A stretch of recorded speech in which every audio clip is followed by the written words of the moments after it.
নমস্কার। শ্রী শ্রী রামকৃষ্ণ লীলা প্রসঙ্গ। প্রথম ভাগ, কামারপুকুরে ধর্মের সংসার। ওম স্থাপকায় চ ধর্মস্ব সর্বধর্মস্বরূপিণে অবতার বরিষ্ঠায় রামকৃষ্ণায় তে নমঃ। সন 1241 সালের শীতের কোনো সময় শ্রীযুক্ত ক্ষুদিরাম বারাণসী ও গয়া ধাম দর্শন করিতে গমন করিয়াছিলেন। প্রথমোক্ত স্থানে বিশ্বনাথকে দর্শন করিয়া যখন তিনি গয়া ক্ষেত্রে পৌঁছলেন, তখন চৈত্রমাস পড়িয়াছে। মধু মাসে ওই ক্ষেত্রে পিণ্ড প্রদানে পিতৃপুরুষ সকলের অক্ষয় পরিতৃপ্তি হয় জানিয়াই বোধহয় তিনি ওই মাসে গয়ায় আগমন করিয়াছিলেন। প্রায় 1 মাস কাল তথায় অবস্থানপূর্বক তিনি যথাবিহিত ক্ষেত্রকার্য সকলের অনুষ্ঠান করিয়া পরিশেষে গদাধরের শ্রীপাদপদ্মে পিণ্ড প্রদান করিলেন।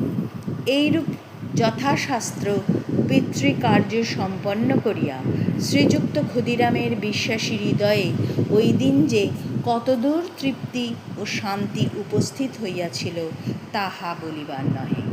পিতৃঋণ যথাসাধ্য পরিশোধ করিয়া তিনি যেন আজ নিশ্চিন্ত হইয়াছিলেন এবং শ্রী ভগবান তাহার ন্যায় অযোগ্য ব্যক্তিকে ওই কার্য সমাধা করিতে শক্তি প্রদান করিয়াছেন ভাবিয়া তাহার কৃতজ্ঞ অন্তর অভূতপূর্ব দীনতা ও প্রেমে পূর্ণ হইয়া উঠিয়াছিল।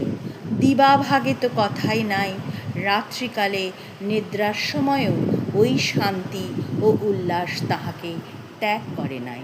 কিছুক্ষণ নিদ্রা যাইতে না যাইতে তিনি স্বপ্নে দেখিতে লাগিলেন, তিনি যেন শ্রীমন্দিরে গদাধরের শ্রীপাদপদ্ম সম্মুখে পুনরায় পিতৃপুরুষ সকলের উদ্দেশ্যে পিণ্ড প্রদান করিতেছেন এবং তাহারা যেন দিব্য জ্যোতির্ময় শরীরে উহা সানন্দে গ্রহণপূর্বক তাহাকে আশীর্বাদ করিতেছেন।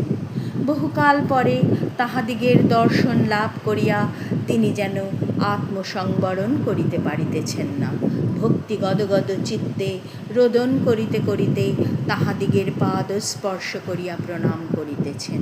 পরক্ষণেই আবার দেখিতে লাগিলেন যেন অদৃষ্টপূর্ব দিব্য জ্যোতিতে মন্দির পূর্ণ হইয়াছে এবং পিতৃপুরুষগণ সসম্ভ্রমে সংযতভাবে দুই পার্শ্বে করজোড়ে দণ্ডায়মান থাকিয়া মন্দির মধ্যে বিচিত্র সিংহাসনে সুখাসীন এক অদ্ভুত পুরুষের উপাসনা করিতেছেন।